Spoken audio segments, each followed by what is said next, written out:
काम का समाधान हुआ, रति को आश्वासन दिया और अब शिव विवाह के लिए तैयार हो गए हैं, राजी हो गए हैं।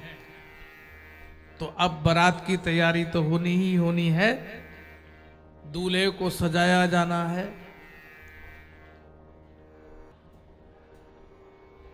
भगवती पार्वती जिन्होंने अपने प्रत्येक जन्म का गार्हस्थ्य सुनिश्चित कर रखा है। जन्म यद्यपि ईश्वर का नहीं होता, शक्ति का नहीं होता, किंतु वो लोक लीला के लिए जन्म करते हैं, भक्त के मनोरंजन के लिए, आनंद के लिए। उपनिषदों में आया लोकवत्तु लीला कैवल्यम। ईश्वर क्या करता है तो कहा इसी तरह से अवतार धारण करता है, रूप धारण करता है, अनेक लीलाएं करता है, और इसीलिए यही उसका कार्य है, भक्त के आनंद के लिए, आत्मानंद के लिए। वही ब्रह्म अपने लिए जगत को बनाता है, हमारे लिए नहीं बनाता। इसलिए कहा गया एको हम बहुश्याम। भगवान ने कहा एको हम, मैं एक हूं, अकेला हूं। तो क्या करें, कुछ आनंद होना चाहिए, आत्मानंद होना चाहिए, तो क्या करें? तो कहा बहुश्याम। वो ईश्वरी बहुत से रूप में प्रकट हो गया, सृष्टि के रूप में प्रकट हो गया, और फिर वो लीला करता है, आत्मरंजन करता है। तो लोग ये ना सोचे कि ईश्वर ने हमको हमारे लिए प्रकट किया है, ईश्वर ने हमको अपने आनंद के लिए प्रकट किया है। आपने देखा है ना, छोटे बच्चे खिलौना बनाते हैं मिट्टी का, और अब तो इस तरह का एक प्लास्टिक का पदार्थ आ गया है जो तरह तरह के आकार बच्चे दे लेते हैं, मिट्टी में बनाते हैं, बालू में बनाते हैं, बच्चों की क्रिया है ये। लेकिन ईश्वर भी जब बालकवत हो जाता है तो वो भी इसी तरह से हम और आप जैसे खिलौने बनाता है, और वो हमारे लिए नहीं बनाता। कोई खिलौना सोचे कि हम अपने लिए बने हैं, हमारे लिए नहीं बनाता, वो अपने लिए बनाता है। इसलिए जो सच्चा भक्त है वो कहता राजी है हम उसी में जिसमें तेरी रजा है। यहां यूं भी वाह हुआ है और वो भी वाह हुआ है, तू जैसे रखता है उसी में हमारी खुशी है, क्योंकि तूने अपने लिए हमको बनाया, हमारे लिए हमको नहीं बनाया। इसलिए शिव जी का विवाह भी इसी तथ्य में छिपा हुआ है। भगवती पार्वती जन्म जन्मांतर शिव को ही अपना परम प्रियतम मानती, और इसलिए जैसे शिव जी ने भी बहुत परीक्षा ली। प्रेम में परीक्षा बहुत होती है, जो परीक्षा में सफल हो जाता है बस वही पा लेता है प्रियतम को, और जो सफल नहीं होता वही भटक जाता है। उसको पाने के लिए घूंघट के पट खोलने पड़ेंगे, और जो अंदर बैठा हुआ है तेरा साईं तुझ में, उसको देखने के लिए पट हटाने पड़ेंगे, तब वो यहां दिखेगा। फिर ये मालूम पड़ेगा कि हम नहीं है, हम वो ही है, और वो जैसा करता है वैसा ही होता रहता है। यही लीला है, यही ईश्वर की लीला है। इसलिए शिव ने परीक्षा तो बहुत कड़ी ली, पहले तो सप्तर्षियों को भेज दिया, जाओ प्रेम सच्चा है या कच्चा है मालूम पड़े।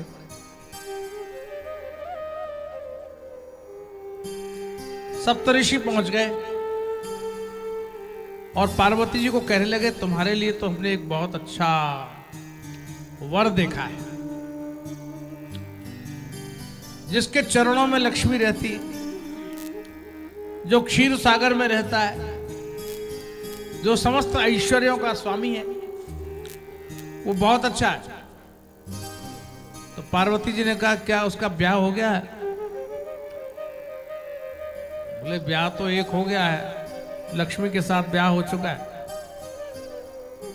बोले, मैं फिर दूजिया से ब्याह नहीं करूंगी, मैं कोई पागल हूं? ऑलरेडी पहले से ही जब उसकी पत्नी है तो मैं दूसरी पत्नी क्यों बनूंगी?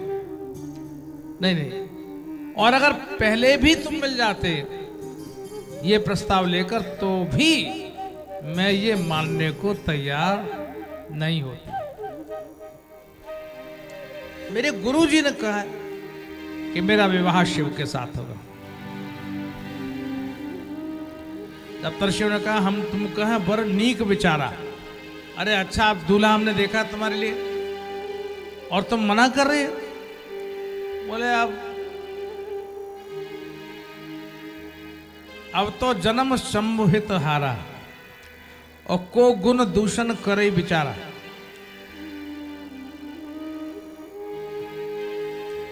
और सप्तर्षियों एक बात कहना चाहते हैं, महादेव अवगुण भवन, महादेव अवगुण भवन,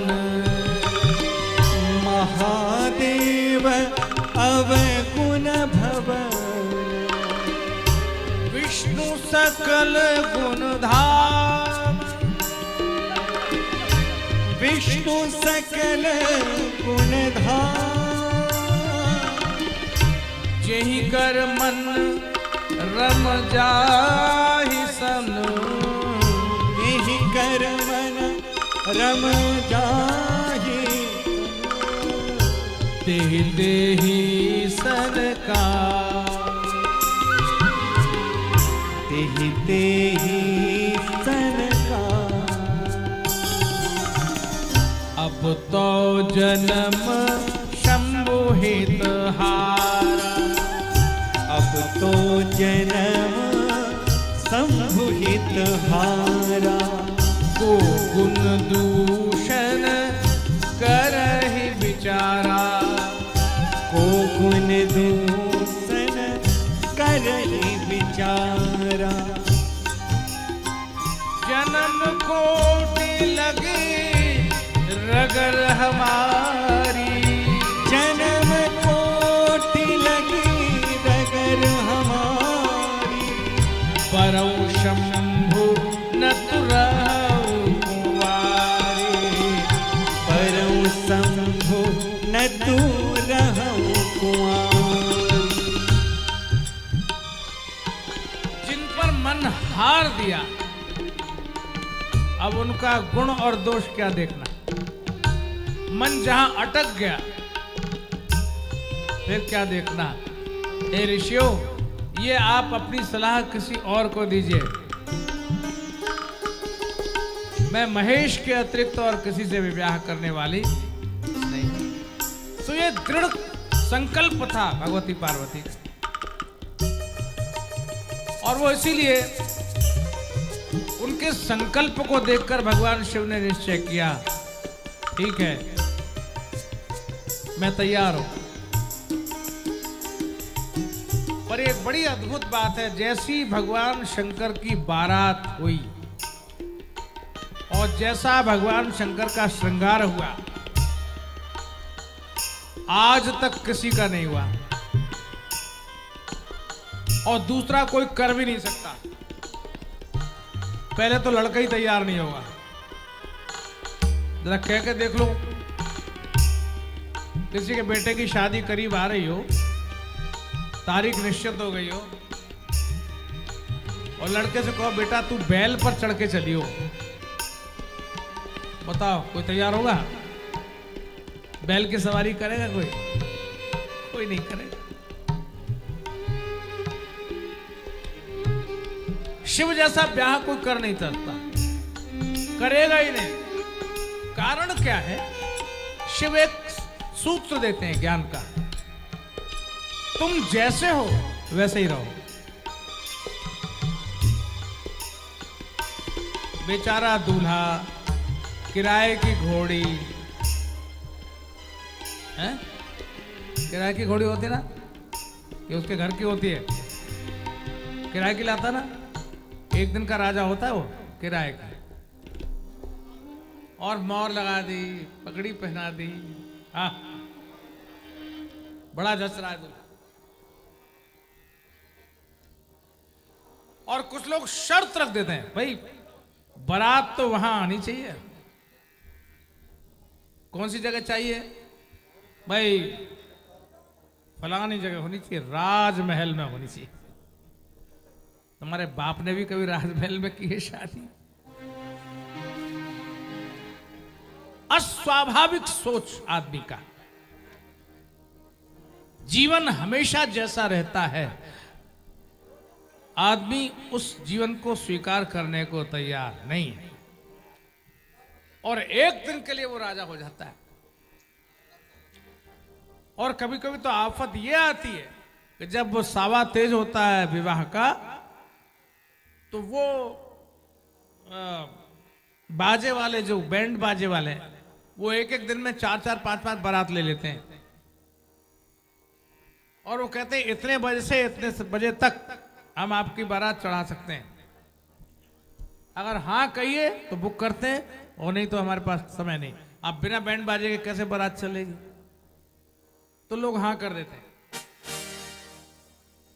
समझे। और अगर टाइम पूरा हो जाता है तो वो बैंड बाजे जो किराए के आते हैं वो हल्ला कर देते हैं, जल्दी पेमेंट करो, जल्दी पेमेंट करो, दूसरी जगह भी जाना है, जल्दी करो।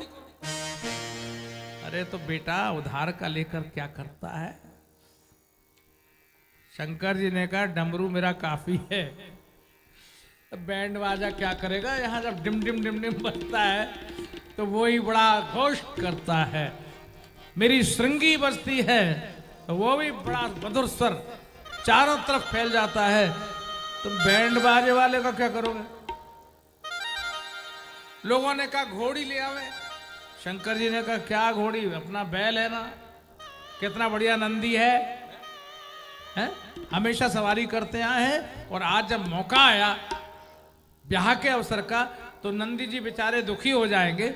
स्वामी हमेशा आप मेरे ऊपर चढ़े, आपने मुझे धन्य किया, और आज आपके ब्याह का समय है तो मुझे बरतरफ कर दिया, और आप दूसरे की घोड़ी मंगा रहे, वो भी किराए की। अरे घर का है, घर में रहता हूं, हमेशा आपके काम आता हूं, आप मुझे। शंकर जी ने कहा मैं तो अपने बैल पर ही चढ़ूंगा। आप समझे? लोगों ने कहा सोने के जवाहरात लगे हुए आभूषण ला, नगीने जड़े हुए, हीरा मोती पन्ना जड़ा हुआ, बहुत सुंदर जवाहरात दूल्हे को पहनाया जाए। शंकर जी को प्रस्ताव आया, बोले सरकार अगर आप आदेश करें तो अभी इतना तो आप कर ही लीजिए, ऐसे अच्छे नहीं लगते हैं आप, है ना, जयपुर से अभी मंगा लेंगे। भगवान शंकर ने कहा ये सब नहीं, मेरे आभूषण तो ये सर्प ही हैं, मैं इन सर्प को गले में धारण करूंगा, और यही आभूषण बने रहेंगे जो मेरे साथ हमेशा रहे, वो विवाह के समय भी रहेंगे। कोई बनावट ना हो। जीवन का आनंद कब है? जब आदमी बिना बनावट का जीवन जीता है। और जितने लोग बनावट को स्वीकार करते हैं, मालूम पड़ा अभी ऊपर चढ़ रहे थे और अभी पैदल चल रहे हैं। आकाश में उड़ने वाले लोग जब पैदल पर चलते हैं तो लोग उंगली उठाकर कहते हैं देख देख, इसको तो टाइम ही नहीं था, उड़ उड़ के जाता था, अब देखो बेचारे की क्या दुर्गति हो गई। भगवान ने कहा वो काम करना ही नहीं है जिससे ऊपर चढ़ना और नीचे उतरना हो जाए। बहुत सुंदर श्रृंगार है शिव जी का, आप ये देखें। संपूर्ण कल्याण के स्वरूप भगवान शंकर। और कल्याण किसका है?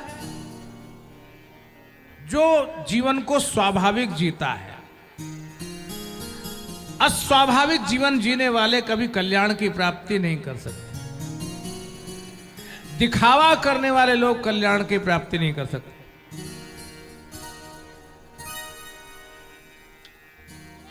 बहुत अजब गजब है, हम लोगों ने ऐसे रीति रिवाज खुद बना लिए।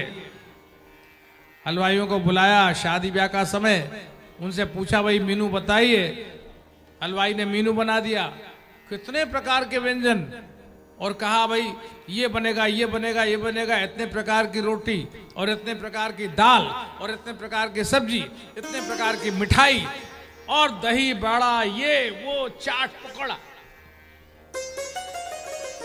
सारे मेनू बना दिया। फिर उससे पूछा गया कि भाई तुम फिर ये कैसे, आप बारदाना बताइए क्या क्या चाहिए। बोले 90 तो भगोने चाहिए। कितने? 90। तुम्हारे घर में कितने? इतने व्यंजन। आदमी की जीभ की लिप्सा कितनी हो गई। आडंबर करता है, जैसा उसका जीवन नहीं है वैसा जीवन दिखाता है, इसलिए कष्ट में पड़ जाता है, दुखी होता है। इसलिए भगवान शंकर ने अपने जीवन को स्वाभाविक दिखाया। जटा का मुकुट बना, कोई बाहर के मुकुट की आवश्यकता नहीं हुई, जटाओं का ही मोड़ करके मुकुट बना दिया। सत्ता का प्रतीक है, और भगवान शिव सारे जगत की सत्ता के स्वामी हैं। जो जगत का स्वामी हो उसको उधार लेकर मुकुट लेने की क्या आवश्यकता है।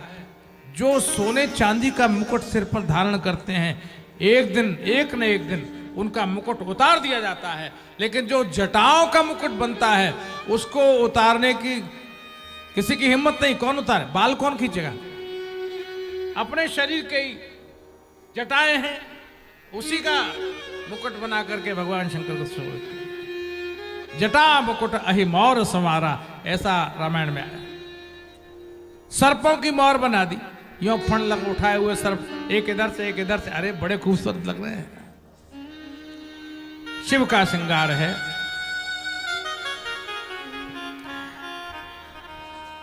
ये सिर पर अगर सर्प चढ़ा हो तो हमारे यहां सर्प को काल का प्रतीक माना है, मृत्यु का।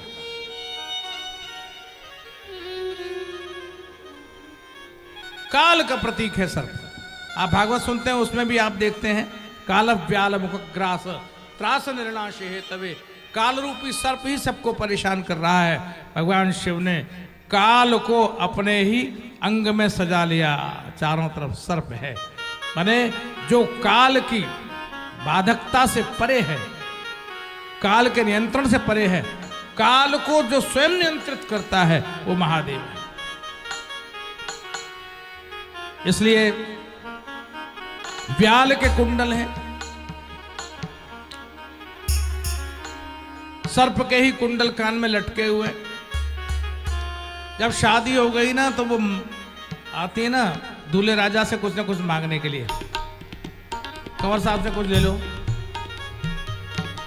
अब वो बड़ी संकोच में पड़ गई, इनसे मांगू क्या, शरीर में कोई ना तो कुर्ता कोई है नहीं, इसमें कोई जेब है नहीं, कुर्ता हो तो जेब हो, अब दूल्हे से क्या मांगे।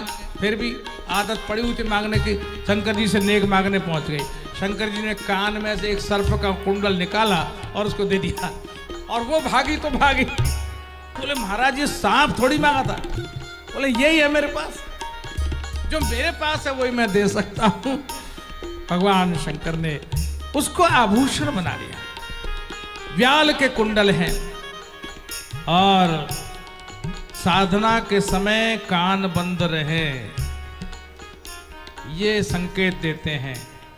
जो साधक है साधना करते समय कान को बंद रखे, कान खुले नहीं रहने चाहिए, विक्षेप पड़ता है। कारण क्यों? कहते हैं कि सर्प के कान नहीं होते। किसी से भी पूछो, सर्प के कान होते हैं?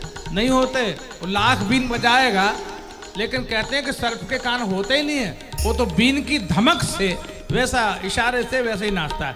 सर्प बहरा होता है, कान नहीं होते उसके। इसी तरह एक योगी को, एक साधक को चाहिए, उसके कान नहीं होने चाहिए सर्प की तरह से, वो बहरा हो, किसी की न सुने, बाहर की कोई शब्द अंदर नहीं जाना चाहिए। ये प्रतीक है। भगवान शिव ने भस्म को धारण किया। किसी ने पूछा, प्रभु आपने ये भस्म धारण कर ली और वो भी मरघट की भस्म, ये क्या है? अरे भाई तुम समझोगे नहीं। नहीं नहीं नहीं, अगर आपको राख लपेटनी है, किसी अच्छे बढ़िया हलवाई के चूल्हे से मंगा लीजिए, बहुत राख मिलती है, और वो लपेट लीजिए। बोल नहीं नहीं, मरघट की। क्यों? शंकर जी ने कहा मुझे राम नाम से बहुत प्रेम है, और जो लोग राम नाम लेते हैं वो मेरे बड़े प्यारे हैं। तो चाहे कोई कैसा भी व्यक्ति हो भारतवर्ष में, जिंदगी भर उसने राम नाम न लिया हो, लेकिन धन्य है वो जो कम से कम मरने के बाद 4 आदमियों से राम नाम लिवा लेता है, और वो राम नाम सत्य कहते हुए मरघट तक उसे पहुंचाते हैं। अरे जो खुद नाम ले न ले, लेकिन दूसरों को राम के नाम में आगे कर देता हो, तो उसकी तो भस्म मेरे अंग से लगाने योग्य हो जाती है। मैं उसको अपने अंग से लगा लेता। इसलिए राम नाम लेने वाले या लिवाने वाले के अंग की भस्म, देह की भस्म भगवान शंकर के अंग से लगी हुई सुशोभायमान है। भाई मिट्टी से शरीर बना है, मिट्टी में मिल जाता है, इस बात का ध्यान बना रहे। आखिर पैदा वहीं से हुए हो, और पैदा होने के बाद जब इसकी मृत्यु आएगी तो उसी मिट्टी में ही मिल जाओगे। माटी कहे कुम्हार सो, माटी कहे आर सो, माटी कहे कुम्हार सो, माटी कहे कुम्हार सो, तू क्या रूंधे मोही, तू क्या रूंधे मोही, एक दिन ऐसा होएगा, एक दिन ऐसा होएगा, मैं रूंधूंगी तो ही, मैं रूंधूंगी तो। इसलिए कहा गया मृत्यु के देव सत्यम, मिट्टी ही सत्य है। मिट्टी से बना और मिट्टी में ही मिल गया। भगवान शंकर कहते हैं ये माटी को लपेट कर माटी जैसे बन जाओ। वो सब प्रहार सहती है, लेकिन फिर भी सबका पेट भरती है। खेत की माटी सबके लिए अन्न पैदा करती, और किसी तालाब की माटी हो तो उस तालाब की माटी में भरा हुआ जल लोगों की प्यास बुझाती। इस तरह भगवान ने भस्म अपने अंग में लगा रखी है। इसी तरह मृगछाल धारण की हुई है।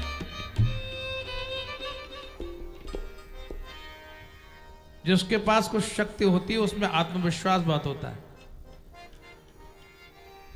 और जंगल का स्वामी शेर होता है। शेर से बड़ा आत्मविश्वास किसके पास होगा? और शेर का भी जो मृगचर्म शरीर पर धारण करे, भगवान शंकर शेर का मृगचर्म धारण करते हैं। और जब प्रार्थना की गई तो भाई गजचर्म भी धारण कर लिया गजासुर का।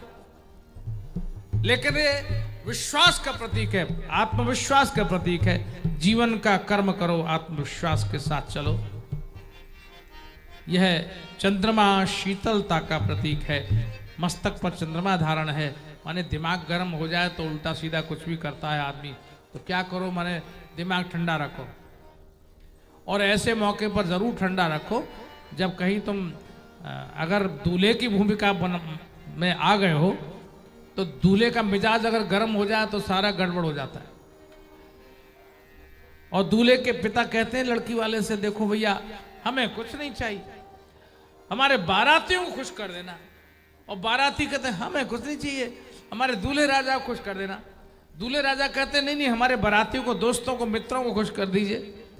तो ऐसे में कहीं कुछ मिजाज गर्म हो जाए तो मुश्किल होती है। तो क्या करना चाहिए? बोल दिमाग ठंडा रखो, थोड़ा सा नुक्ता चीनी न निकाल के बेटी वाला जो स्वागत कर रहा है उसके स्वागत को स्वीकार करो और वहां देखो कैसे भाव से स्वागत करता है वो। गंगा को मस्तक पर धारण किए हुए भगवान शिव, तीसरा नेत्र भगवान का ज्ञान, ज्ञान का प्रतीक है। अगर व्यक्ति ज्ञान का नेत्र खोल लेगा तो काम तो अपने आप भस्म हो जाएगा। काम तभी प्रबल रहता है जब व्यक्ति ज्ञान की आंख बंद कर लेता है, और जब ज्ञान की आंख खुल जाती है तो काम अपने आप भस्म होता है। इसी तरह भगवान शिव के 3 नेत्र हैं, ज्ञान, वैराग्य और भक्ति का। ये समन्वय है भगवान शिव के स्वरूप में। सर्पों का ही यज्ञोपवीत है, काल के ऋण को कभी न भूले। सर्प माने काल, काल ने जो हमको जीवन दिया है, जिस काल में इसे जीवन गुजर रहा है, उसके कर्जे को हम न भूलें और काल के ऊपर हमेशा ध्यान रखें, समय व्यर्थ न व्यतीत करें, उसका सदुपयोग करें। ये संकेत भगवान शिव का ये जनेऊ देता है। भगवान ने कंठ में विष धारण किया हुआ है, माने विपत्ति पड़ने पर दूसरे की विपत्तियां स्वयं धारण कर ले। अगर देवताओं पर आफत पड़ती है तो जहर भगवान शंकर खुद पी गए थे, अपनी शोभा। भगवान ने विष को भी बना लिया। मुंडमाल धारण किया हुआ है। एक बार पार्वती जी ने पूछा, नारद जी तो बड़े लगाने वाले थे ना, झगड़ा लगाने वाले, और ये भगवान के घर में लगाते हैं। तो नारद जी को चुहल सूझी, तो नारद जी पार्वती जी के पास पहुंचे, माता जी, भाभी जी, वो जो भाई साहब है ना, ये गले में मुंड माल धारण करते हैं, पता नहीं किससे इतना प्रेम करते हैं कि हमेशा ये नरमुंड माला धारण ही किए रहते हैं। पार्वती जी ने कहा, ये तो मैंने कभी सोचा ही नहीं देवर जी, आपने बड़ा अच्छा कहा, अब कि मैं पूछूंगी। ये बात तो ध्यान से उतर गई। नारद जी ने कहा, हो गया काम मेरा। आग लगाई और सरक लिए।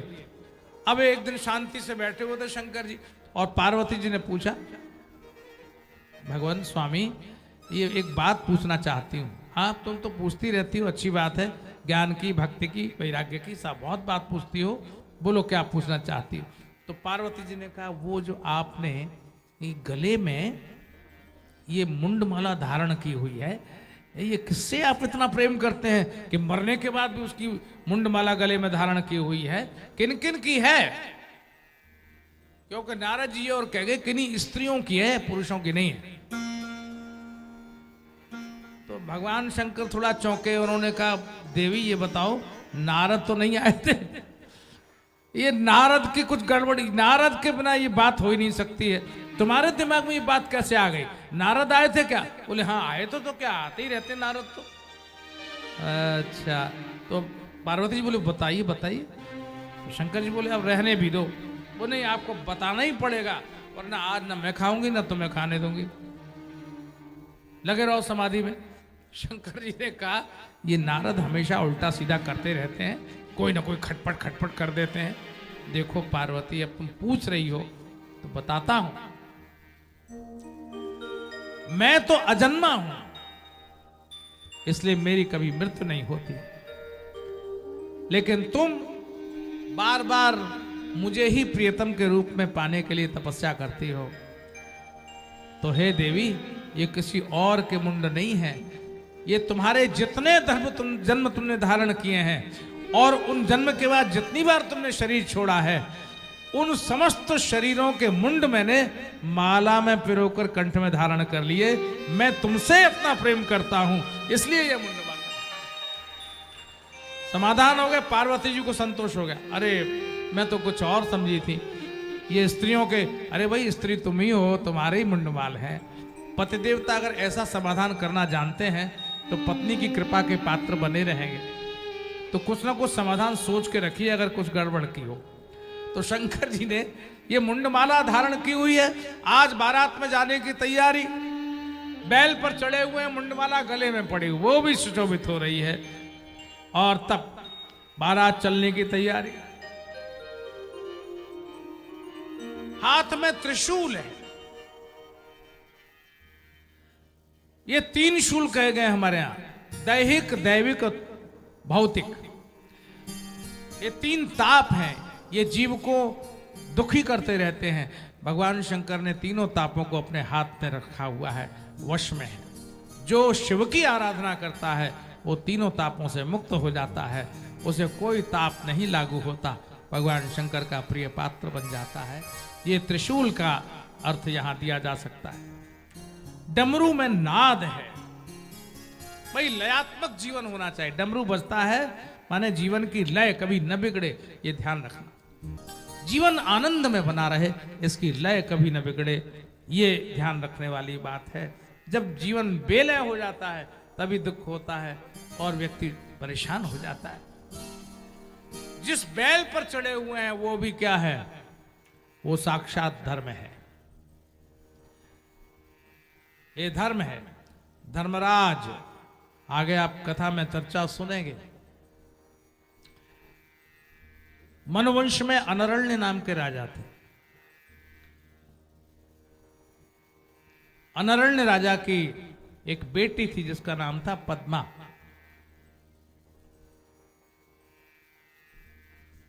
बहुत सुंदर थी। और एक वृद्ध तपस्वी जिनका नाम था पिप्पलाद, पिप्पलाद नाम के ऋषि थे, बूढ़े थे। उन्होंने पद्मा के सौंदर्य को देखा तो महाराज अनरण्य से प्रार्थना की कि अपनी कन्या का ब्याह मुझसे कर दो। तो महाराज तो बहुत घबरा गया। ये कथा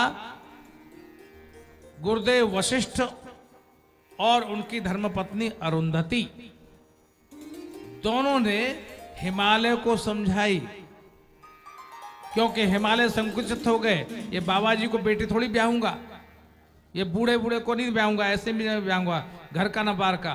तब उन्होंने ये कथा सुनाई वशिष्ठ जी ने कि अनरण्य ने जब अपनी बेटी पद्मा का ब्याह करने से इनकार करना चाहा तब उनको समझाया गया, भाई कुल की लज्जा है, वंश की बात है, ऋषि हैं, शाप दे देंगे, सारा अस्त व्यस्त हो जाएगा, आप मर्यादा कर लीजिए और बेटी का ब्याह महाराज से कर दीजिए। पिप्पलाद के साथ ब्याह हो गया पद्मा का। अब ये बूढ़े लेकिन ये तपस्वी थे, इन्होंने अपनी तपस्या के बल पर सारे ऐश्वर्य, सारे वैभव प्रकट कर दिए। एक दिन ये पद्मा नदी में स्नान कर रही थी, नर्मदा में। ये जितनी कथाएं कहीं ना कहीं घटी हैं, ऐसे ही नहीं है। मुझे सौभाग्य मिला है उस जगह पर कथा कहने का जहां ये घटना घटी थी। उस जगह का नाम आजकल धर्मपुरा है। वो धर्मपुरा कहलाती जगह,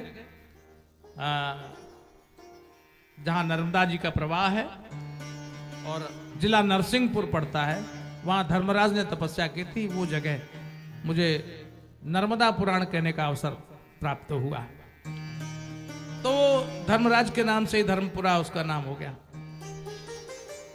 तो धर्मराज ने उस अति सुंदरी कन्या को देखा, स्त्री को देखा कि पिप्पलाद नाम के बूढ़े ऋषि की पत्नी है और ये कैसे निभाती होगी। तो इसलिए एक ब्राह्मण के वेश में धर्मराज वहां पहुंच गए और उन्होंने कहा, अरे तुम क्या वृद्ध के पास रहती हो, तुम मेरे साथ आ जाओ। पद्मा पतिव्रता थी, क्रोध आ गया और शाप दे दिया, पशुओं की तरह व्यवहार करते हो, कौन हो तुम सज्जन प्रतीत नहीं होते हो, जाओ तुम चौपाए हो जाओ, चार पैर वाले। तो पद्मा ने धर्मराज को शाप दे दिया। पद्मा के शाप के कारण धर्मराज बैल बन गए और बैल के 4 चरण हो गए। यही बैल नंदी है भगवान शंकर का। और चारों चरण केवल सतयुग में रहते हैं, त्रेता में 3 चरण हो जाते हैं, द्वापर में 2 चरण रह जाते हैं और कलयुग में सिर्फ 1 चरण रहता है। आप भागवत सुनते हैं, उसमें आया है कि महाराज परीक्षित ने एक चरण पर खड़े हुए बैल को देखा, ये वही धर्मराज है। तो ये धर्मराज नंदी बनकर भगवान शंकर के सन्मुख उपस्थित थे और भगवान शंकर नंदीश्वर के ऊपर विराजमान अति शोभायमान है। ये बारात है, ये सुसज्जा है भगवान शंकर की। हिमालय को यही घटना सुनाकर गुरुदेव वशिष्ठ ने, अरुंधति ने माता मैना को भी शांत किया और समझाया, भाई बेटी है, भाग्य में इनके शिव ही हैं, नारद मुनि ने कहा है, इसलिए मन को शांत करो। मैना बहुत दुखी थी, लेकिन जब बारात पहुंची तो वहां सारी गड़बड़ हो गई, क्योंकि मैना घबरा कर रोने लगी, पछताने लगी, ये मैंने क्या किया, नारद का मैंने क्या बिगाड़ा। ये बारात बड़ी जबरदस्त है। भगवान शंकर के गण कूदते फांदते, किसी की एक आंख, किसी की 4 आंख, किसी के 2 हाथ, किसी का एक ही पैर, लेकिन 5 हाथ वाले भी थे और 10 हाथ वाले भी थे। लेकिन किसी के धड़ तो है लेकिन सिर नहीं था, किसी का दांत बाहर निकला हुआ, कोई 4-4 मुंह वाले, सारे भूत प्रेत पिशाच सब के सब शामिल हो गए। और यह बारात जब चली भगवान शंकर की, तो जो देखता वो ही देखता ही रहता। अद्भुत श्रृंगार है। गांव के बालक देख के भाग गए, बोले ये बारात है, ये यमराज की सेना आ रही है। सब डर के मारे कांपने लगे। लोगों ने दरवाजे बंद कर दिए, खिड़कियां बंद कर दी, घबराहट हो गई। कैसी है बाराती, जरा देखो तो बारात को। बम भोला के बाराती, बम भोला के बाराती,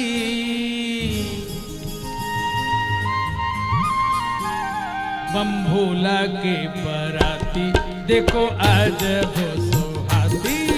बम भोला के बाराती, देखो अजब सुहाती। बम भोला के बाराती, देखो अजब सुहाती। ओ बम भोला के बाराती, देखो अजब सुहाती।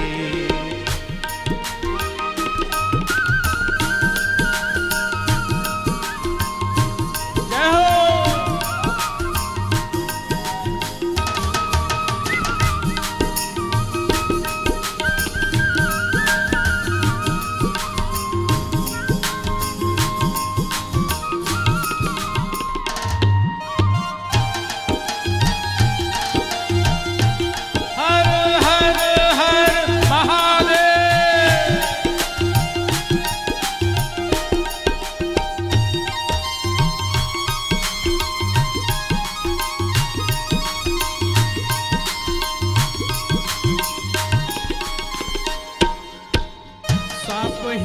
मोर पहने सांप ही के कंगना, सांप ही के मोर पहने सांप ही के कंगना। सांप ही के मोर पहने सांप ही के कंगना। सांप ही के मोर पहने सांप ही के कंगना। सांप ही के कुंडल पहने, सांप ही के कुंडल पहने। सांप ही के कुंडल पहने और सांप ही के गहना। बम भोला के बाराती, देखो अजब सुहाती। बम भोला के बाराती, देखो अजब सुहाती। बम बम बम बम।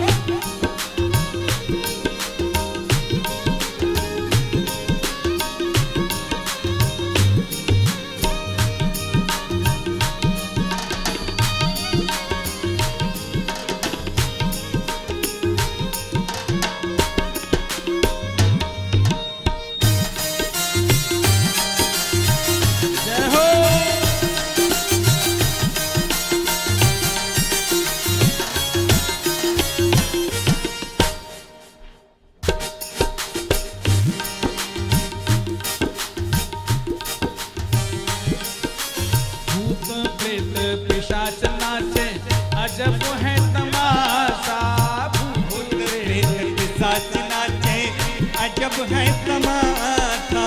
भूत प्रेत पिशाच नाचे, अजब है तमाशा। भूत प्रेत पिशाच नाचे,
चले देवता चले भोले बाबा बाके,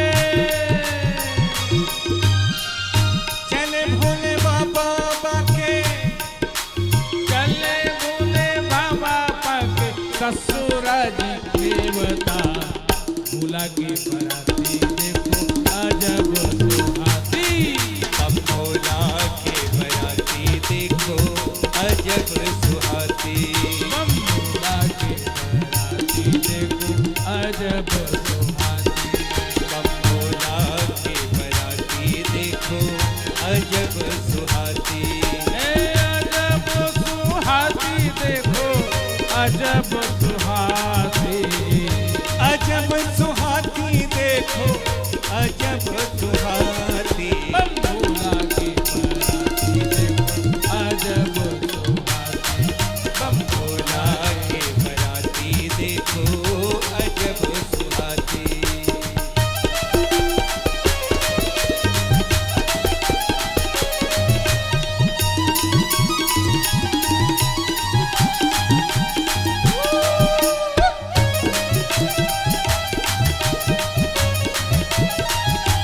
जय हो।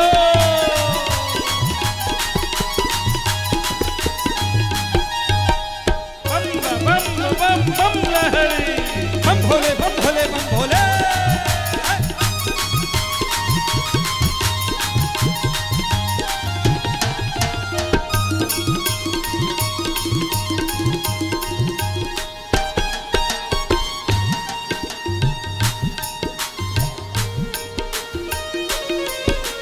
बालक टोली भागी लख के जमराजा की फौजिया। टोली भागे लगे जमराजा की फौजियाँ। बालक टोली भागी लख के जमराजा की फौजिया। हे बालक टोली भागी लगे जमराजा की फौजियाँ। भंग तरंग डूब गावे सब। भंग तरंग डूब गावे सब। भंग तरंग डूब गावे सब। भंग तरंग डूब गावे सब। आई ऐसी मौजिया भोला की बराती देखो अजब सुहाती। बम भोला के बराती देखो अजब सुहाती। हे बम भोला के बराती देखो अजब सुहाती। बम भोला के बराती देखो अजब सुहाती। अजब सुहाती देखो अजब सुहाती। ओ अजब सुहाती रे देखो अजब सुहाती। भोला की बराती देखो अजब सुहाती। बम भोला के बराती देखो अजब सुहाती। बम भोला की बराती देखो अजब सुहाती। बम भोला के बराती देखो अजब सुहाती।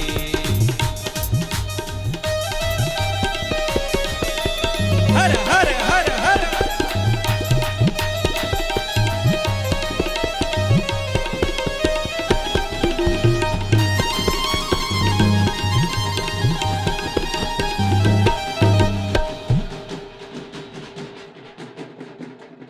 नमः पार्वती पते हर हर महादेव। हर हर हर हर।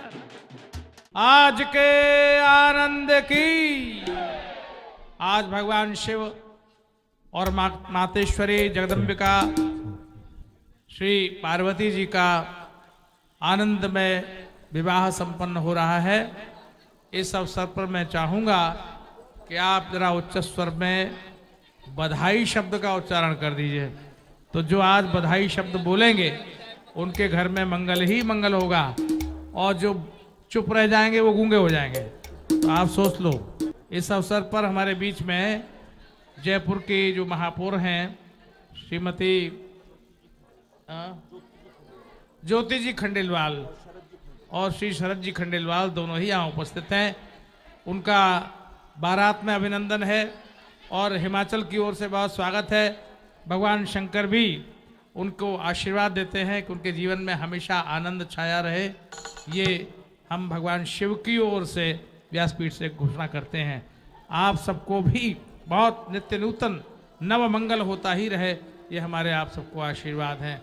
आइए 2 बार बड़े उच्च स्वर में यहाँ से वहाँ तक आवाज जानी चाहिए, गूंज जानी चाहिए आकाश में। बधाई है बधाई, बधाई है बधाई, नमः पार्वती पते हर हर महादेव। आज इस उत्सव में कन्या पक्ष वाले कौन है? कन्या पक्ष वाले कौन? हाँ, पोद्दार परिवार की अनीता पोद्दार, यह कन्या पक्ष की ओर से आज उपस्थित हैं। हिमाचल की ओर से मां मैना की ओर से इनकी उपस्थिति है। इनको बहुत बहुत आशीर्वाद व्यासपीठ की ओर से।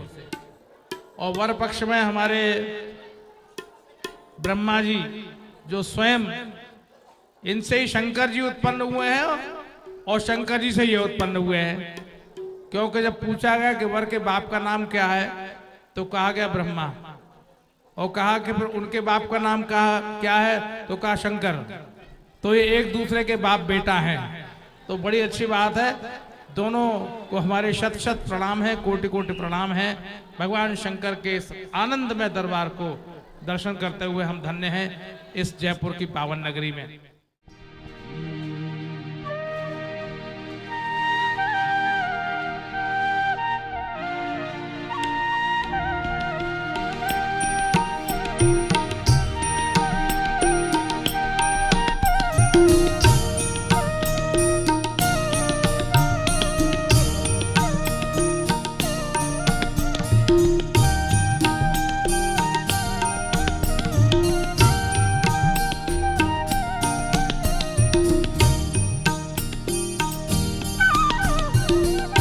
हर हर हर महादेव, हर हर हर महादेव।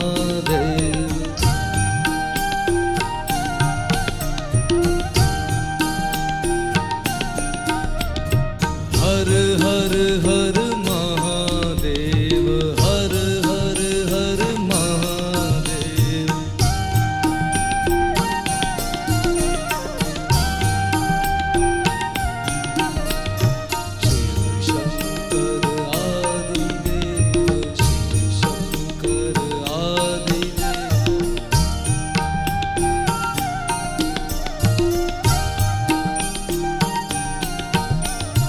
हर हर हर महादेव, हर हर हर महादेव।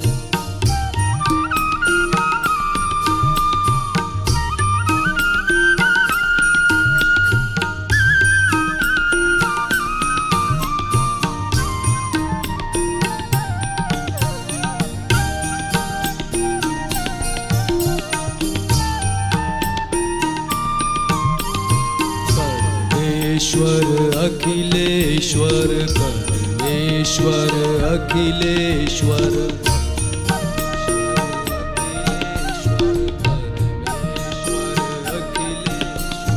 परमेश्वर अखिलेश्वर, परमेश्वर अखिलेश्वर।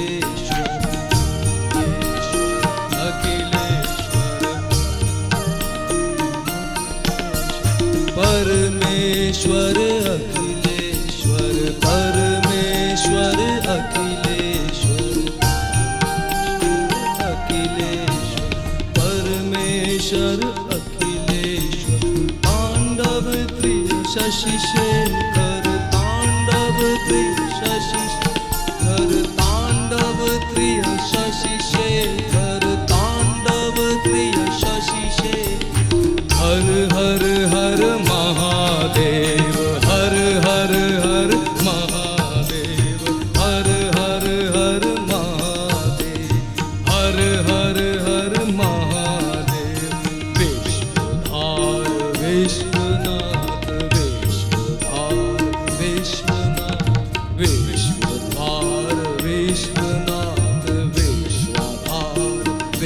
विश्वनाथ विश्वाधार विश्वनाथ विश्वाधार विश्वनाथ विश्वाधार विश्वनाथ विश्वाधार विश्वनाथ गंगाधर दीननाथ गंगाधर दीननाथ गंगाधर दीननाथ गंगाधर दीननाथ हर हर हर महादेव हर हर हर महादेव हर हर हर महादेव हर हर हर महादेव हर हर हर महादेव हर हर हर महादेव नमः पार्वती पते हर हर महादेव। आज शिव विवाह है। जब शिव का विवाह शिव पुराण में भी हुआ तो भी ऐसी जैसी भी स्थिति है यहां पर अभी माना पंडाल में पानी भर गया है, बैठने के लिए थोड़ी व्यवस्था की कमी है, लेकिन कथा के लिए सुविधा की जरूरत नहीं होती। वास्तव में जितनी कम सुविधा हो उतने में ही जितनी कम सुविधा हो उतनी ही कथा अंदर उतरती है। नहीं तो सुविधा में आदमी सो जाता है और कथा में उसका मन नहीं लगता। तो आज है शिव विवाह। शिव जानते हैं कि सुविधा होती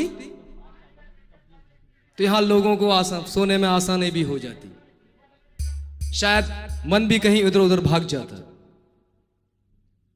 शायद चित्त भी न लगता। इसलिए व्यवस्था आज स्वयं शिव ने करी है।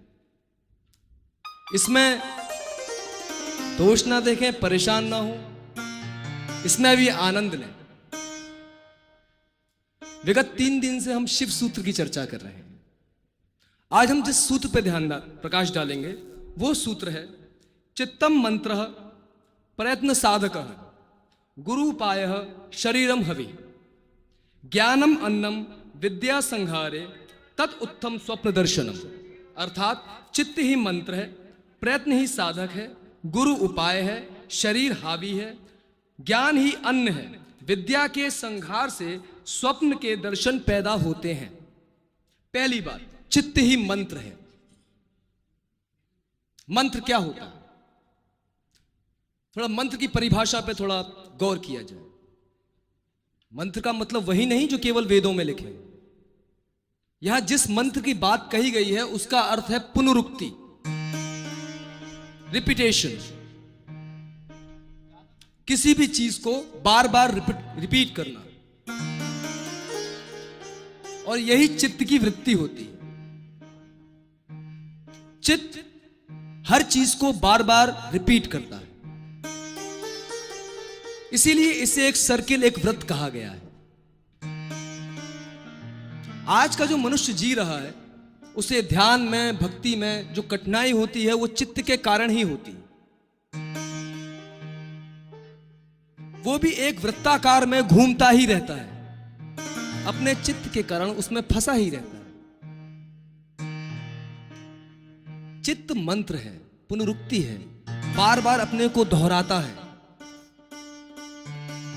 जो मन, जो चित्त यहां सब लिए बैठे हैं वो बहुत ही शक्तिशाली वस्तु है।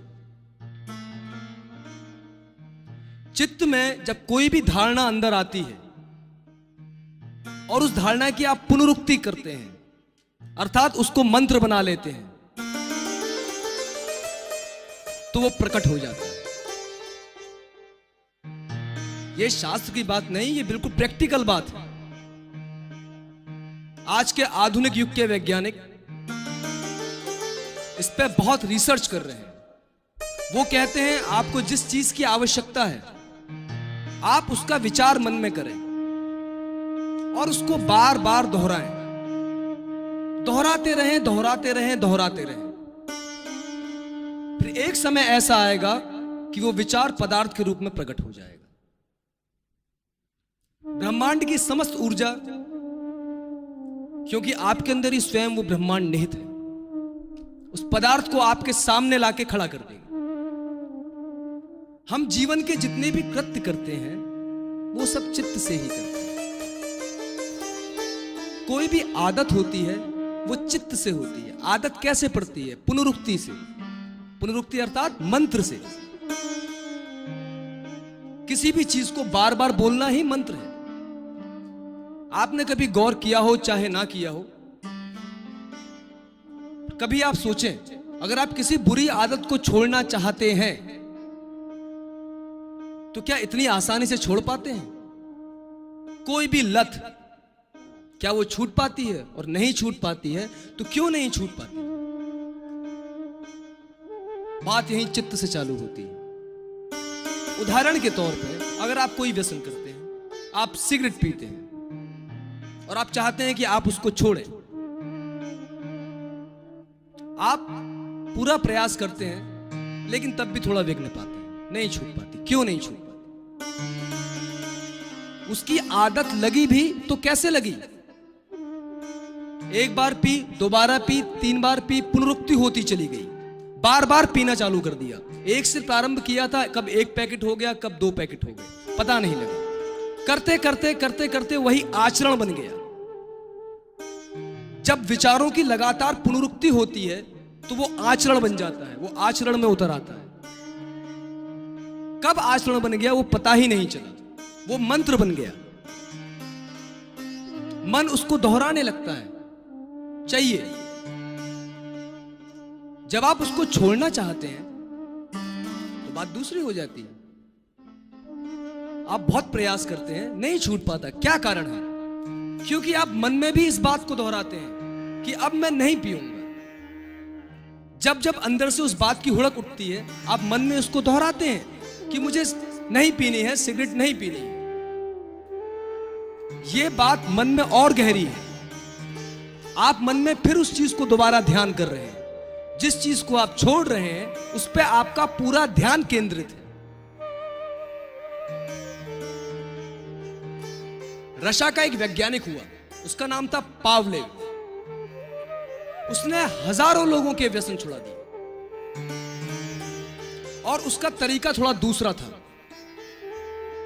जब उसके सामने कोई व्यक्ति जाता था और बोलता था कि मैं सिगरेट छोड़ना चाहता हूं, तो उसे एक कुर्सी पे बिठाता था और उसे एक सिगरेट ऑफर करता था। और जैसे ही वो सिगरेट जला के अपने मुंह से लगाता था आदमी, मुंह से लगाने से पहले ही पावलेव उसे इलेक्ट्रिक शॉक देता था और उस इलेक्ट्रिक शॉक की वजह से सिगरेट छूट के गिर जाया था। इस प्रक्रिया को वो 7 दिन दोहराता था। 7वें दिन क्या होता था? ये आदत पूरी तरह छूट जाती थी। जब भी वो सिगरेट लेता हाथ में, उसे एक शॉक लगता था पीने वाले को। ऐसा क्यों होता था? ये एक अनुभव हो जाता है। और जब इसे छोड़ना चाहते हो तो इसके लिए कोई दूसरा अनुभव चाहिए जो इससे भी गहरा हो। अगर दूसरा अनुभव इससे भी गहरा होगा तो पहला अनुभव छूट जाएगा, पहला व्यसन छूट जाएगा। क्रोध आता है, क्रोध छोड़ना चाहते हैं, उसकी पुनरुक्ति बार बार करते हैं, क्रोध नहीं करना है, क्रोध नहीं करना है, लेकिन क्रोध आ ही जाता है। कितना ही वचन कर लें, कितना ही प्रण ले लें, लेकिन उस आदत से छुटकारा नहीं होता। क्या कारण है इसका? इसका कारण है आप छोड़ने में भी उसी को ही दोहरा रहे हैं कि मैं क्रोध नहीं करूंगा। गहन अंतर मन में फिर वही शब्द बार बार पुनरुक्ति कर रहा है और वो स्वतः रूप से प्रकट होता जा रहा है। फिर क्रोध को छोड़ने की क्या विधि है? कैसे क्रोध को छोड़ा जाए? देखिए, हर मनुष्य के अंदर ऊर्जा सतत रूप से बह रही है। अगर आप क्रोध छोड़ना ही चाहते हैं, क्रोध नहीं करना चाहते हैं, तो बजाय इसके आप अंदर ये मंत्र दोहराएं कि मैं क्रोध नहीं करूंगा, आप ये कहें कि मैं जब भी क्रोध करूंगा उसके बाद मैं कोई ऐसा काम भी करूंगा जो दया से भरा हुआ, किसी की मदद भी करूंगा, किसी की हेल्प भी करूंगा। क्या होगा इससे? इससे क्रांति होगी। जब भी आपको क्रोध आएगा, क्रोध के बाद आपको ध्यान आएगा, क्रोध तो हो ही गया, अब क्या करूं? फिर आप किसी की मदद करेंगे, उससे जो सुख मिलेगा, उससे जो अनुभव होगा, वो धीरे धीरे गहरा होता चला जाएगा। पहली बात, अंदर जो पुनरुक्ति थी कि मुझे क्रोध नहीं करना है, वो पुनरुक्ति बंद हो जाएगी।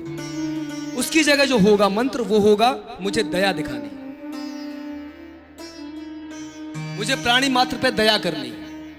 मंत्र बदल गया। और जब ये मंत्र गहन हो जाएगा, अंदर बैठ जाएगा, तो क्रोध स्वतः ही छूट जाएगा।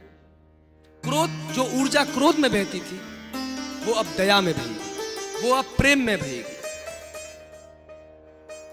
अगर एक बार चित्त शांत हो जाए, तो फिर अशांति में जाने में बहुत दिक्कत है। फिर वो अशांति में नहीं जा सकता, क्योंकि उसका वो गहन अनुभव हो गया। वास्तव में हम में से कोई यहां शांत नहीं, एक उपद्रव से घिरे बैठे, और वो उपद्रव जो है, वो है चित्त का। गहरी सम्मोहन में है हम। इसलिए समझना होगा कि हम सम्मोहन में कैसे। हम वही पुनरुक्ति करते हैं,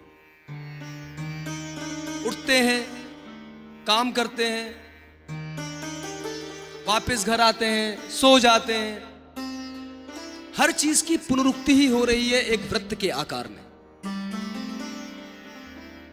और इसी चित्त के उपद्रव से बाहर आने के लिए शिव कहते हैं चित्तम मंत्र प्रयत्न साधक। चित्त जो है, चित्त ही मंत्र है, चित्त पुनरुक्ति का ही नाम है। जिस चीज को आप बार बार दोहराओगे, वो गहन में जाके बैठ जाएगी। जितनी भी चिंताएं, जितने भी दुख घेरे हुए हैं, वो चित्त से ही घेरे हुए हैं। हमें पता भी नहीं कि हम सम्मोहन में कैसे हैं। क्रोध आता है तो हमें ध्यान भी नहीं आता कि हमें क्रोध को रोकना है। अंदर से तो आप बोल रहे हैं क्रोध नहीं करना है, क्रोध नहीं करना है, पर जब ये अवस्था आती है तो आप उसमें बह जाते हैं, आप भूल जाते हैं। आप क्या हो जाते हैं, आपको खुद ही पता नहीं रहता। वास्तव में आप जीवन में जब क्रोध करते हैं, तो क्रोध भी एक प्रकार का ध्यान ही है। ध्यान में क्या होता है? ध्यान में पूरे शरीर की ऊर्जा एक जगह इकट्ठी हो जाती है। क्रोधित आदमी ऊर्जावान हो जाता है। क्रोध में भी यही होता है, शरीर की ऊर्जा एक जगह इकट्ठी हो जाती है। इसलिए क्रोधी आदमी ज्यादा शक्तिशाली हो जाता है। अगर सामान्य रूप से उससे किसी से कोई काम करना हो, कोई भारी पत्थर उठाना हो, तो वो नहीं उठा पाएगा, या किसी को मारना हो अपने से दुगने शक्तिशाली व्यक्ति को, तो वो असमर्थ होगा। पर अगर वो क्रोधित हो जाए, तो उसमें एक असीमित बल के अंदर से उत्पत्ति होती है।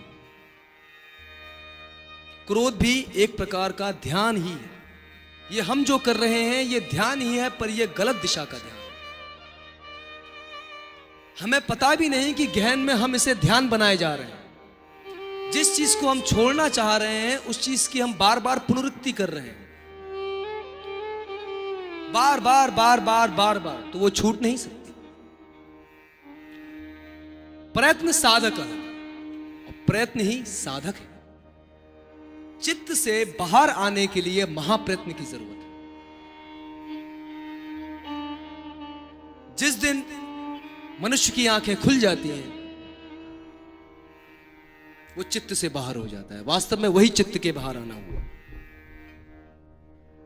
वो चित्त के गोले में गोल गोल नहीं घूमता, वो उससे बाहर आ जाता है। ध्यान करता है और छलांग मार के चित्त से बाहर आ जाता है। ध्यान रहे, ध्यान वृत्ताकार नहीं, चित्त वृत्ताकार है, ध्यान वृत्ताकार नहीं। ध्यान स्थिति है।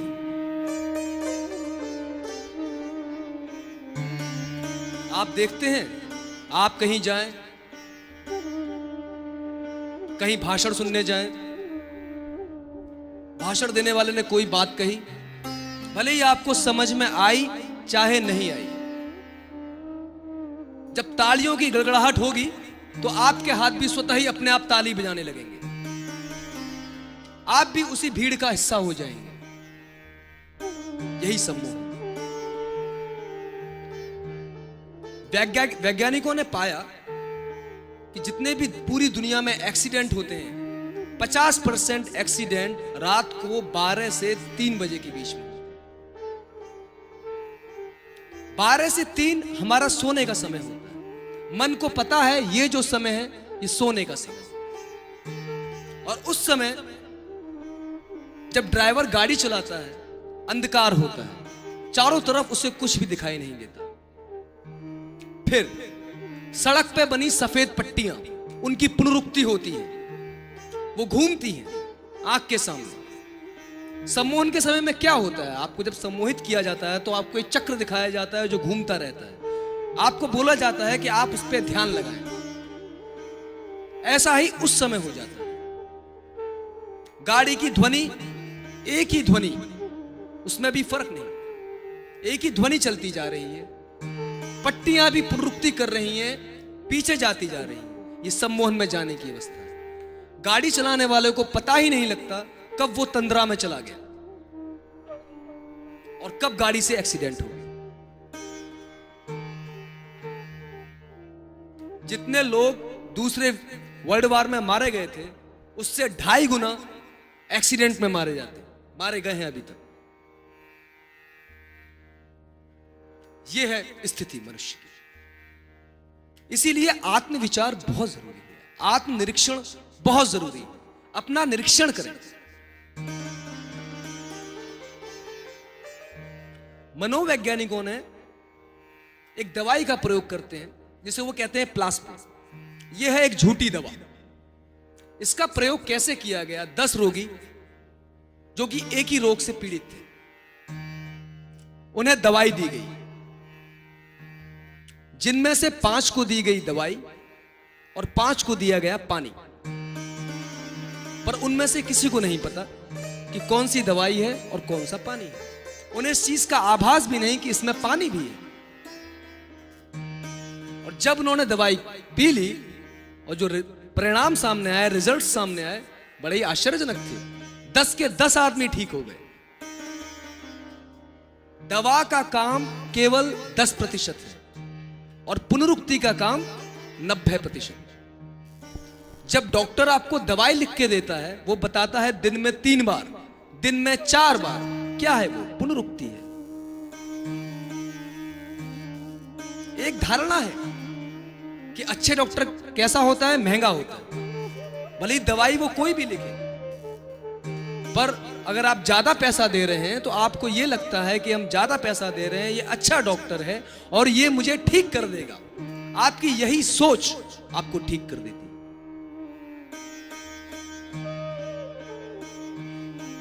एक जर्मनी का वैज्ञानिक हुआ, कुए नाम से, एमिल कुए। उसने बहुत लाखों लोगों को स्वस्थ किया। जितने भी लोग उसके पास आते थे वो उनसे कहता था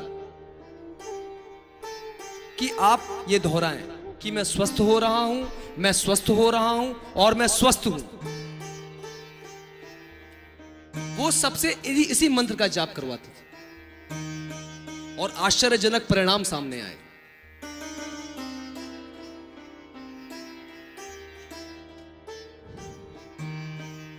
लोग स्वस्थता को प्राप्त होने लगे। क्या है स्वास्थ्य? स्वास्थ्य मतलब स्वयं में स्थित। स्वयं में स्थित ही स्वास्थ्य है।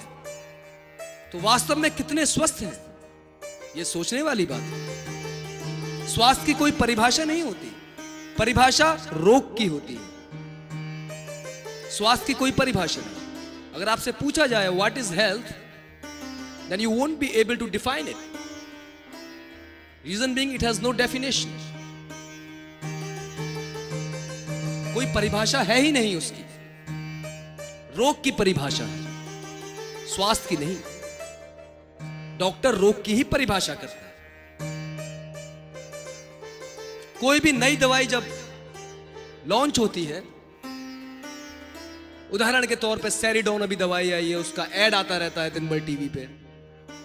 सेरिडोन सेरिडोन सेरिडोन, ये भी विज्ञापन, प्रचार। आपने देखा होगा जगह जगह आपको डॉक्टरों के प्रचार दिखते हैं। प्रचार है क्या वास्तव में? वो पुनरुक्ति ही है। आप सुबह उठेंगे, आपने सुना सेरिडोन खाइए सर दर्द चला जाएगा, टीवी खोला उसमें भी सेरिडॉन, अखबार खोला उसमें भी उसका विज्ञापन, उसमें भी उसका इश्तिहार, बार बार इसी चीज की पुनरुक्ति, और यही मंत्र बन गया। फिर आप जब उसे खाते हैं तो दर्द चला जाता है। यह दवाई की विशेषता नहीं, यह आपके मंत्र की विशेषता है, उस पुनरुक्ति की विशेषता है। इसीलिए कोई भी दवाई 3-4 साल से ज्यादा नहीं चलती, क्योंकि धीरे धीरे लोगों को पता होने लगता है, पता लगने लगता है। एक आदमी आता है वो ठीक नहीं होता, उसको देख के औरों को भी अंदर से विश्वास कम होने लगता है। फिर 2-3 साल बाद फिर नई दवाई आ जाती है। ये जो दवाइयां हैं इनका असर कम और आपका असर इसमें ज्यादा है। इन दवाइयों का असर केवल 10% है और आपका असर इसमें 90% है। तो पहली बात चित्त, और दूसरी बात प्रयत्न साधक। साधक महाप्रयत्न से चित्त से बाहर हो सकता है, इन सब मंत्रों को तोड़ सकता है। जो भी चित्त के मंत्र हैं, जो भी शब्दों का जाल है, अगर महाप्रयत्न किया जाए तो साधक मुक्त हो सकता है चित्त से। पहली बात, प्रयत्न की आवश्यकता तो है ही, लेकिन प्रयत्न करना कैसे है? प्रयत्न की विधि थोड़ी बदल देनी है। हम जिस चीज से निजात पाना चाहते हैं, हमें ठीक उसके विपरीत को दोहराना पड़ेगा। यही डॉक्टर्स भी करते हैं। वो जो दवाई देते हैं वो भी एक जहर है। जो रोग है आपके शरीर में वो भी एक जहर है, और जहर जहर को मारता है। कोई भी वस्तु, कोई भी आदत, कोई भी व्यसन अगर छोड़ना हो तो विरोध, उसके जस्ट अपोजिट वाला करना चालू कर दो। क्रोध आता है, दया कीजिए। जब जब क्रोध आए तब तब दया कीजिए, तब तक दया दिखाइए। आप देखेंगे धीरे धीरे आपका क्रोध विलीन हो गया, क्रोध रहा ही नहीं। तीसरी बात जो कहते हैं शिव, वो कहते हैं ज्ञानम अन्नः। ज्ञान ही अन्न है। यहां किस ज्ञान की बात करी गई?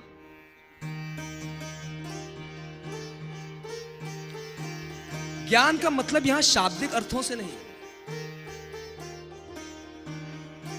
ज्ञान का मतलब यहां शरीर से जुड़ी हुई किसी भी वस्तु से नहीं। यहां ज्ञान का अर्थ है, जो अन्न बोला है वो आत्मा का अन्न है। शरीर तो स्वस्थ है पर आत्मा निर्बल। आत्मा बेचारी भूखी पड़ी हुई है, जर्जर अवस्था में। जो ज्ञान है वो है ध्यान। शिव कहते हैं ध्यान की अवस्था ही ऐसी है, केवल एकमात्र ध्यान ही ऐसी स्थिति है जिसके द्वारा चित्त से बाहर आया जा सकता है।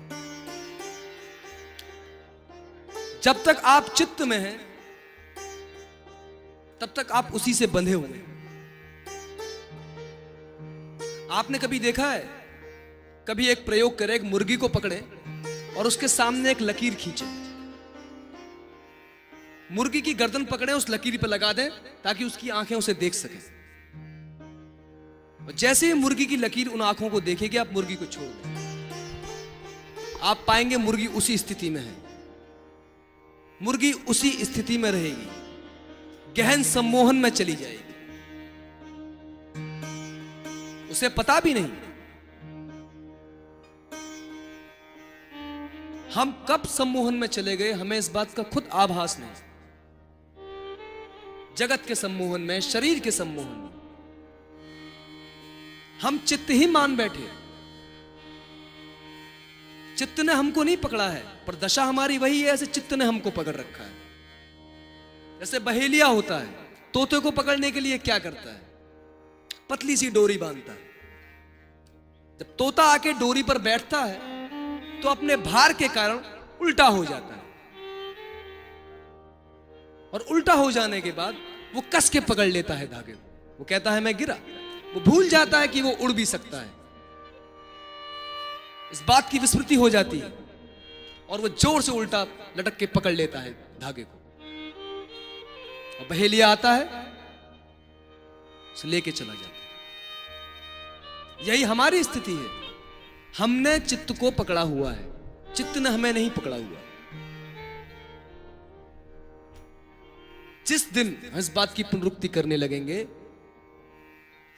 कि हम चित्त को छोड़ते हैं, हम मन को छोड़ते हैं, जब हम कुछ नहीं करेंगे तो मन में भी कुछ विचार नहीं करेंगे, मन में भी परम शांति होगी। देखिए, शांति अंदर से बाहर की यात्रा है। अगर अंतःकरण शांत हो गया तो बाहर सब शांत है, कुछ भी अशांत नहीं।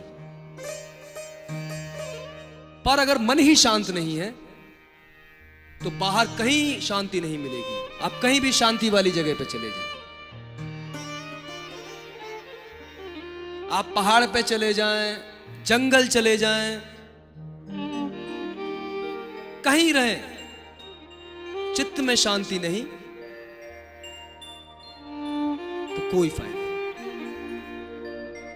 वही ध्यान इसी संसार में रह के भी हो सकता है। संसार और परमात्मा अलग नहीं, पहाड़ भी संसार के अंतर्गत ही है, वहां भी संसारी लोग जाते हैं। इसके लिए कहीं जाने की जरूरत नहीं, बस स्वयं के अंदर जाने की जरूरत है, स्वयं का निरीक्षण करने की जरूरत है। डायरी और पेन लेके आप अगर हिसाब करें और बनाएं कि 7 दिन आप क्या क्या करते हैं, हर दिन का हिसाब किताब लिखें। जब 8वें दिन आप डायरी पढ़ेंगे तो आपको हैरानी होगी, केवल पुनरुक्ति पुनरुक्ति पुनरुक्ति।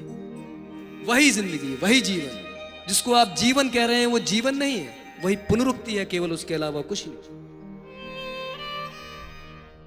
फिर इससे बाहर कैसे निकला जाए? ज्ञानम अन्नम, वो जो ध्यान है यही आत्मा का अन्न है। जब आप स्वयं में स्थित रहने लगते हैं, जब यही ऊर्जा स्वयं के अंदर प्रवाहित होने लगती है, तो वो आत्मा का आहार बन जाता है। देखने से बहुत फर्क पड़ता है। अगर आप गलत देखेंगे तो आप गलत में प्रवेश करेंगे। जैसा कि हर दिन यहां चर्चा हो रही है कि देखना सबसे महत्वपूर्ण अंग है शरीर का। किसी भी चीज का प्रारंभ देखने से ही होता है, देखने से ही विचार बनता है, विचार आता है। देखने से आपको पता भी नहीं, लेकिन आप उसमें प्रवेश कर जाते हैं, अंदर कहीं गहन में। इस स्थिति से कैसे निकला जाए? कौन इसे समझाएगा? इसे समझाएगा गुरु। गुरु उपाय, गुरु उपाय है, गुरु ही उपाय देता है, गुरु ही दिशा दिखाता है। हम जिस मुख्य द्वार से निकलने की चेष्टा करते हैं, वो मुख्य द्वार से निकलना इतना आसान नहीं। सब वासनाएं, सब पुनरुक्तियां वहां पर आपका इंतजार कर रही हैं। अगर आप वहां से निकलने की कोशिश करेंगे तो काल कोठरी में चले जाएंगे। गुरु आपको निकालता है गुप्त द्वार से, वो द्वार जो कि छुपा हुआ है। अभी मुख्य द्वार कैसे? आप सोचते हैं हम सब छोड़ देंगे तो परमात्मा अपने आप मिल जाएगा। हम क्रोध करना छोड़ देंगे, हम व्यसन करना छोड़ देंगे, सब छोड़ देंगे तो परमात्मा मिल जाएगा। लेकिन आप इस चीज की पुनरुक्ति कर रहे हैं कि हम छोड़ेंगे छोड़ेंगे छोड़ेंगे, नहीं हो सकता। इसी बात को जो हो रहा है उसको होने दें और अपनी यात्रा शिव की तरफ प्रारंभ कर दें, उस शिव तत्व की तरफ प्रारंभ कर दें और उसको विचार ही ना करें, तो यह सही कदम होगा। किसी को छोड़ने की जिद ना बनाएं। आप जितना छोड़ने की जिद करेंगे उतना ही वो पक्का होता जाएगा। उसकी दिशा मोड़ दें, वो स्वतः ही छूट जाएगा। जब कोई दूसरा विचार उससे ज्यादा गहन विचार हो जाएगा तो पहला विचार स्वतः ही छूट जाएगा। और ध्यान एक ऐसी अवस्था है, सबसे गहन विचार, सबसे गहन अनुभव है। ध्यान के होते ही सब अपने आप ही उसमें विसर्जित हो जाता है। इसलिए गुरु दिखाता है गुप्त द्वार हर किसी के अंदर। गुरु वो जो बाहर की यात्रा करके आया, गुरु वो जिसने देखे आकाश, जिसने देखे चांद, जिसने देखे तारे। हम कौन? एक कमरे के अंदर बैठे हुए, छत को ही हमने आकाश समझ लिया। कोई आए और कहे बाहर निकलो, देखो आकाश है। हम कहते हैं बाहर आकाश है तो बाहर से आकाश लेके आओ और हमें दिखाओ। अगर तुम हमें दिखाओगे तो हम अपनी यात्रा प्रारंभ करेंगे। लेकिन आकाश को दिखाया नहीं जा सकता, ना ही आकाश को पकड़ा जा सकता है। उसके लिए स्वयं की यात्रा चालू करनी ही पड़ेगी, घर से बाहर निकलना ही पड़ेगा। इसलिए गुरु उपाय है, गुरु वो यात्रा करके आया है, गुरु वाकिफ है उस आकाश से, उन वृक्षों से। गुरु जानता है, तो गुरु वो उपाय दिखाता है। विद्या संहारे तत्उत्थम स्वप्न दर्शनम। जब विद्या का संहार होता है तब स्वप्न के दर्शन पैदा होते हैं। किस विद्या का? इसी ध्यान की विद्या का। ध्यान की विद्या का संहार होता है तो हम चित्त में होते हैं, और जब हम चित्त में होते हैं तभी स्वप्न निर्मित होते हैं। मतलब अगर स्वप्न है तो चित्त है, स्वप्न नहीं तो समझ लीजिए ये स्वप्न सोने वाले स्वप्न नहीं, ये हमारी वासनाओं के स्वप्न, हमारी इच्छाएं। एक मिला नहीं कि दूसरे को पाने की जल्दी कर दी। एक मछुआरा बैठा मछली पकड़ रहा था, व्यक्ति आया, उसने पूछा आप क्या कर रहे हैं? बोले मछली पकड़ रहा हूं। बोले कितनी पकड़ ली? बोले एक तो बस पकड़ने वाला हूं और 2 उसके बाद पकड़ूंगा। मतलब पकड़ी उसने अभी एक भी नहीं है, वो एक भी वो पकड़ने वाला है और उसके बाद 2 और पकड़ेगा। यही हमारी स्थिति, पकड़ी हमने एक भी नहीं, लेकिन उसके बाद को भी हमको पता है कि उसके बाद हमें क्या करना है। यही है चित्त सीरीज। इसके बाद ये, इसके बाद ये मिल जाएगा तो ये, इसको ध्वस्त करना जरूरी है। और ये ध्वस्त होगी शिव कृपा से ही। पहला शिव कृपा, दूसरा आपका प्रयत्न स्व की ओर। शिव की कृपा को भी आप तभी महसूस करेंगे जब आप महसूस करना चाहेंगे। आपको दिखेगा नहीं तो आपको कैसे पता कि शिव कृपा है कि नहीं है? शिव कृपा तो सतत बरस रही है, हर किसी के ऊपर बरस रही है, पर हमारा ये मन जो कि वासना से भरा हुआ है उसमें वो उतर नहीं पाती। ध्यान खाली कर देता है। मनुष्य के 3 तल हैं, ऊर्जा के 3 तल हैं। पहला जो हम जग के ऊर्जा से काम करते हैं, खाते हैं, पीते हैं, सोते हैं, पचाते हैं, चलते हैं, उठते हैं, कार्य करते हैं, ऊर्जा। इसके अंदर भी एक और ऊर्जा का तल है। यह ऊर्जा, पहली ऊर्जा बहुत जल्दी खत्म हो जाती है, खत्म हो जाती है तभी आपको रात्रि में निद्रा आती है। जो दूसरी ऊर्जा है वो अंदर ही कहीं छिपी हुई है। उदाहरण के तौर पे आप मान के चलें, आप घर में बैठे हैं और आपको बहुत तेज नींद आ रही है। आपको लग रहा है अब गए और अब गए पता ही नहीं, और घर में लग गई आग। आपका वो पूरा सम्मोहन, वो पूरी निद्रा कहां चली जाएगी आपको पता ही नहीं होगा। उठेंगे, भागेंगे, दौड़ेंगे, घर के बाहर निकलेंगे और फिर वो भी चला जाएगा, वो भी समाप्त हो जाएगा। कभी गौर किया है जब संकट आता है तो एक अंदर से एक ऊर्जा उत्पन्न होती है। सब निद्रा, सब आलस, सब चला जाता है। वही है दूसरी ऊर्जा। पहली ऊर्जा है मन की ऊर्जा, दूसरी ऊर्जा है आत्मा की ऊर्जा। ध्यान से आप मन की ऊर्जा से आत्मा की ऊर्जा तक पहुंच सकते हैं, और उसमें और गहन ध्यान करेंगे तो आत्मा की ऊर्जा के बाद है परमात्मा की ऊर्जा, जो कि कभी खत्म ही नहीं होती। आत्मा की ऊर्जा भी बहुत है, मन की ऊर्जा से तो बहुत ही ज्यादा है।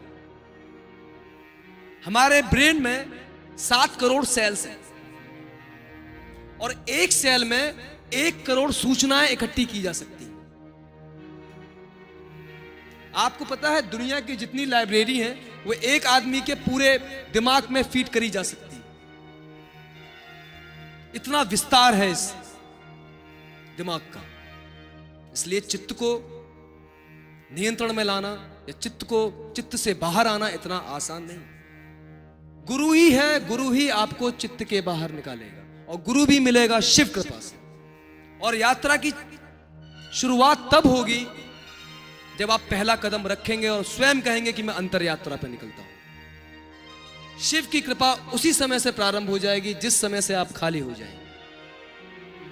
आइए अपने आप को खाली करके आज की आगे की कथा का श्रवण करते हैं, शिव विवाह का आनंद लेते हैं।